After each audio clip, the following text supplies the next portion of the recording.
نبی علیہ الصلوۃ والسلام اپنی زوجہ سے کتنی محبت کرتے تھے اس کے بارے میں تو بہت ساری احادیث ہیں.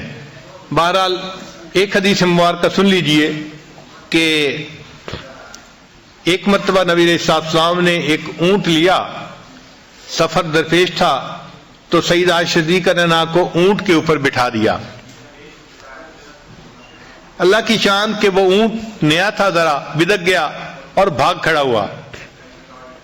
اب عائشہ رضی اللہ عنہا اوپر بیٹھی ہوئی ہیں، جو اوپر اس کے پالکی سی بنی ہوتی ہے اونٹ کے اوپر، اور اونٹ بھاگ گیا. جب بھاگ گیا تو نبی علیہ السلام نے فرمایا ہائے میری دلہن. حدیث پاک کے الفاظ کا مفہوم ہے کہ نبی علیہ السلام نے فرمایا اے میری دلہن، یعنی بیوی سے محبت تھی تو یہ الفاظ زبان سے نکلے نا. تو نبی علیہ السلام نے امت کو تعلیم دی کہ تم اپنی بیوی کو اس طرح محبت پیار سے رکھو گے تو وہ تمہاری فرما برداری کرے گی.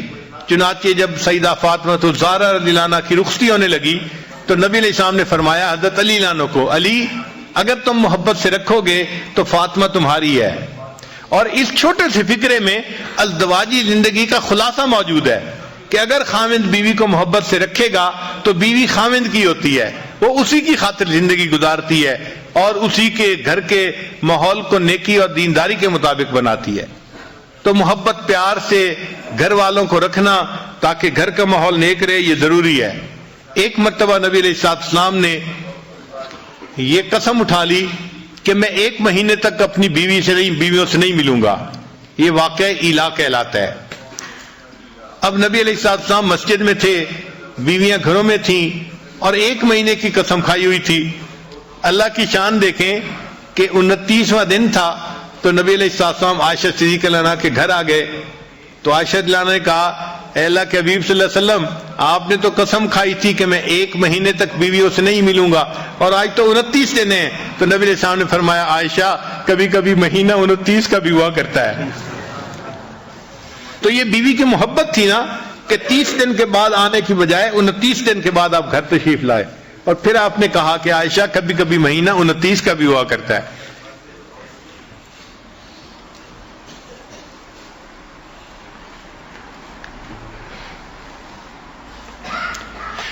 ایک مرتبہ صدیق اللہ عنہ نے پوچھا اے اللہ کے حبیب صلی اللہ علیہ وسلم، آپ کو مجھ سے محبت کس طرح کی ہے؟ تو نبی علیہ السلام نے جواب میں فرمایا کہ جس طرح رسی کی گانٹھ ہوتی ہے، ایسی گانٹھ کہ جس کو جتنا کھینچا جائے وہ اتنی مضبوط ہوتی چلی جاتی ہے.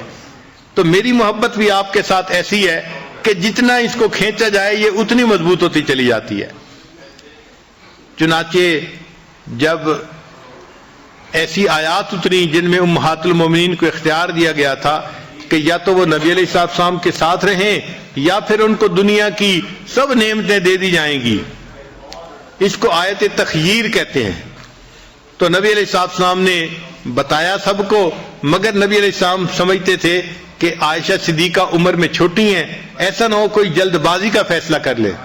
تو نبی علیہ السلام نے امہات المومنین کو یہ بات بتائی کہ اللہ نے آپ لوگوں کو اختیار دیا ہے، آپ دونوں اس میں ایک چیز کو چن لے، فیصلہ کر لیں.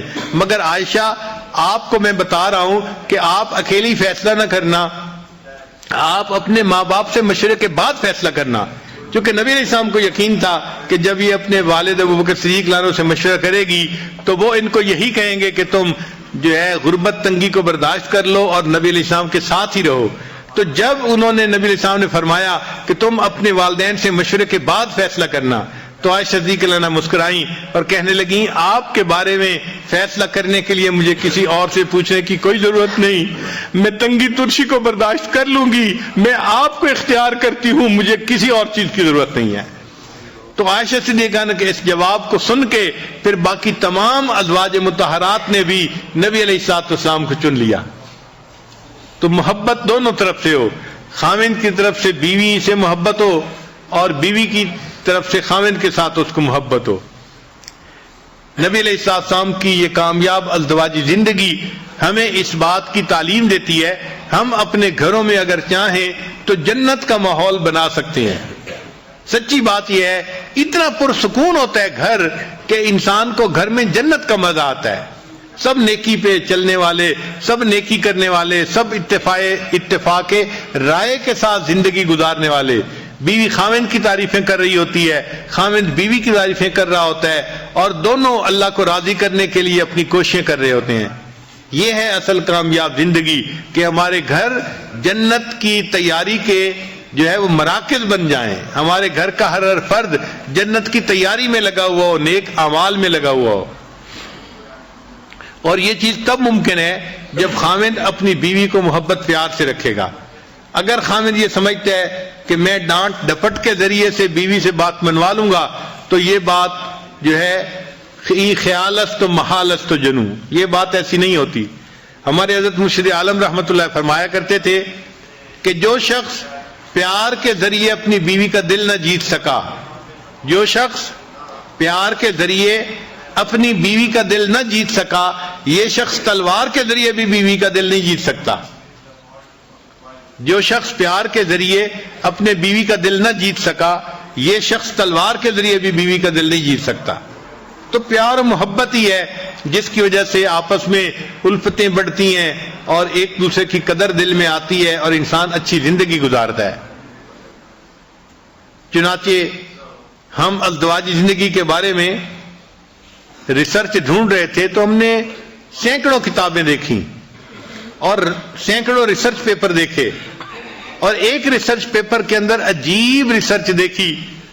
لکھا ہوا تھا کہ جو خاوند دن میں 5 مرتبہ اپنی بیوی کو محبت کا میسج دے، محبت کے میسج سے آگے مراد اس کو بوسہ لے، اس کے ہاتھ کو پکڑے، اس کے سر پہ ہاتھ رکھے، یا اس کو کوئی ہنسی مذاق کی بات سنائے، یا اس کو اس کے ایسے نام سے پکارے جس نام کو وہ پسند کرتی ہو. دن میں 5 مرتبہ جو خاوند اپنی بیوی کے ساتھ محبت کا اظہار کرتا ہے، یہ بیوی کبھی ڈپریشن کا شکار نہیں ہو سکتی. ان کا کہ ہم نے ہزاروں عورتوں پہ یہ ریسرچ کی ہے کہ جو خاوند دن میں 5 مرتبہ کبھی بیوی کا ہاتھ پکڑا، کبھی اس کے کندھے پہ ہاتھ رکھا، کبھی اس سے کوئی ہنسی مذاق کی بات کر دی، کبھی اس کو مسکرا کے دیکھ لیا، اور دفتر میں ہے تو کبھی اس کو کوئی پیار کا میسج کر دیا، یعنی دن میں 5 ایسے مواقع ہوں کہ بیوی کو خاوند کی طرف سے محبت کا میسج ملے،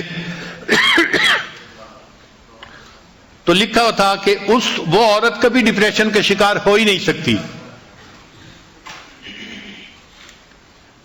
اب جو لوگ اپنے گھروں میں پریشان ہیں وہ ذرا ازدواجی زندگی کے بارے میں سوچیں کہ کیا انہوں نے بیوی کو کبھی مسکرا کے دیکھا یا بیوی کا ہاتھ پکڑا.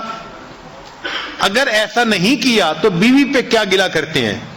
وہ تو ڈپریشن کی مریضہ بنے گی نا.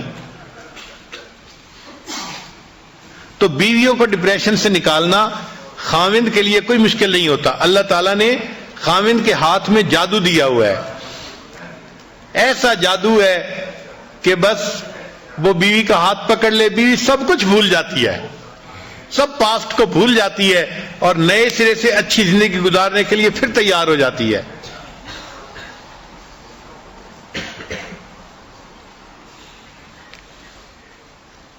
بیوی کو منانے کے لیے نہ تعویذوں کی ضرورت ہے نہ کچھ عملیات کی ضرورت ہے. بیوی کو خوش رکھنے کے لیے صرف پیار کی ضرورت ہے، محبت کی ضرورت ہے. محبت سے بات کریں، نرمی سے بات کریں اور بیوی کو رسپیکٹ دیں. جس عورت کو محبت بھی ملتی ہے، رسپیکٹ بھی ملتی ہے، وہ اپنے خاوند کی خاطر قربان ہونے کے لیے تیار. وہ تنگی ترشی بھی برداشت کر لیتی ہے اور فاقہ بھی برداشت کر لیتی ہے اور اسی خاوند کے ساتھ رہتی ہے. اس کو معمولی کپڑے پہننے کو ملتے ہیں، نئے نئے کپڑے نہیں ملتے تو اس کو اس کی کوئی پرواہ نہیں ہوتی. وہ غربت میں زندگی گزار لیتی ہے لیکن اس کو محبت پیار چاہیے ہوتا ہے. تو کامیاب ازدواجی زندگی گزارنے کا جو بہترین اصول ہے وہ ہے کہ بیوی کے ساتھ محبت پیار کا تعلق رکھا جائے، بیوی کو رسپیکٹ دی جائے، عزت دی جائے. بچوں کی نظر میں بیوی کی عزت بنائی جائے چونکہ اس نے ان کی تربیت کرنی ہے، ان کی ماں ہے وہ. جس عورت کو عزت ملے گی اور محبت ملے گی، اب یہ عورت اپنے خاوند سے کبھی دور ہونا پسند نہیں کرے گی.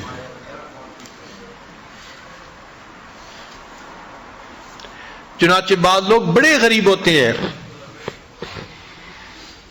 دیہاتوں میں ان کے گھروں کے اندر کھانے کو نہیں ہوتا، پینے کو نہیں ہوتا، ایک سوٹ میں عورت پورا سال گزارتی ہے. یعنی ایک جوڑا بنایا اور اسی ایک جوڑے میں وہ بیچاری پورا سال گزارتی ہے. سردیوں کا سوٹ گرمیوں میں بھی پہنتی ہے اور گرمیوں کے کپڑوں میں سردیوں میں گزارا کرتی ہے، مگر اپنے خاوند کے ساتھ وہ خوش ہوتی ہے، اس لیے کہ اس کو عزت ملتی ہے اور اس کو خاوند کی طرف سے محبت ملتی ہے.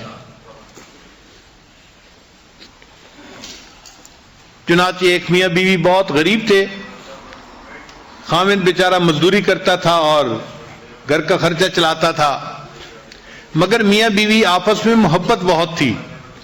چنانچہ جب شادی کا دن آتا، جس کو اینیورسری کہتے ہیں شادی کی، تو شادی کے دن دونوں ایک دوسرے کو کوئی نہ کوئی چھوٹا موٹا گفٹ پیش کیا کرتے تھے. بیوی خاوند کو دیتی تھی اور خاوند بیوی کو دیتا تھا. اب ایک ایسا وقت آیا کہ خاوند کے پاس خرچ کرنے کو کچھ نہیں تھا اور بیوی کے پاس بھی کچھ بچت نہیں تھی، مگر شادی کی اینیورسری کا دن قریب تھا، تو میاں بیوی دونوں کے دل میں چاہت تھی کہ ہم ایک دوسرے کو گفٹ پیش کریں. اللہ کی شان کہ بیوی کہیں جا رہی تھی تو اس نے ایک دکان دیکھی کہ جس دکان پر یہ وگز نہیں بنتی. مسلمانوں کے معاشرے میں تو اتنی نہیں ہوتی، لیکن باہر کافروں کے ماحول میں بہت ہوتی ہیں کہ ٹوپیاں ہوتی ہیں جن کے بال بڑے خوبصورت ہوتے ہیں اور لمبے بال ہوتے ہیں، مرد بھی پہنتے ہیں، عورتیں بھی پہنتی ہیں. تو وہ وگ کی دکان تھی، تو وہ کھڑی ہو کے دیکھنے لگ گئی. تو دکاندار نے اس سے پوچھا کہ آپ کیا دیکھ رہی ہیں؟ اس نے کہا میں دیکھ رہی ہوں کہ آپ یہ جو وگز بناتے ہیں تو ان کے اوپر آرٹیفیشل بال ہیں یا اوریجنل؟ اس نے کہا نہیں، اوریجنل ہیں، ہم خرید لیتے ہیں جس کے لمبے بال ہوں. تو عورت کے دل میں کیا خیال آیا؟ اس نے کہا کہ اچھا میرے بال تو بہت لمبے ہیں، اگر میں جو ہے کٹوا دوں تو کیا تمہیں بہت اچھے جو ہے اس کے بدلے پیسے دے دو گے؟ اچھا، عورت کے دل میں چاہت تھی کہ مجھے پیسے ملیں گے تو میں اپنے ہسبینڈ کے لیے شادی کے اینیورسری کے دن کے لیے تحفہ لے لوں گی. خیر، اس دکاندار نے اسے کہا کہ اگر تم بال اپنے کٹوا دو تو ہم اس کے بدلے تمہیں اتنے پیسے دے دیں گے. اچھا، اس نے اپنے بال کٹوا دیے اور چھوٹے چھوٹے بال رہ گئے، لمبے بال ختم ہو گئے اور اس نے اس کے بدلے کچھ پیسے اس سے لے لی. اب وہ سوچنے لگی کہ میں خاوند کے لیے کیا تحفہ لے کے جاؤں.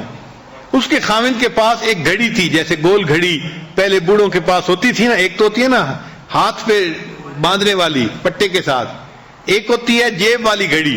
تو اس کے خاوند کے پاس وہ جیب والی گھڑی تھی، مگر اس کی چین نہیں تھی، تو وہ اس گھڑی کو جیب میں ڈالتا تھا اور پھر کبھی کبھی نکالتا تھا.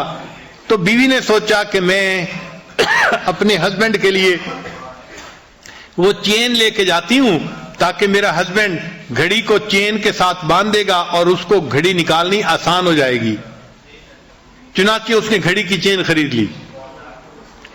اب جب وہ گھر پہنچی تو میاں بیوی دونوں ایک دوسرے کے پاس بیٹھے، انہوں نے کھانا کھایا. اب یہ اینیورسری کا دن تھا تو ایک دوسرے کو انہوں نے گفٹ دینا تھا.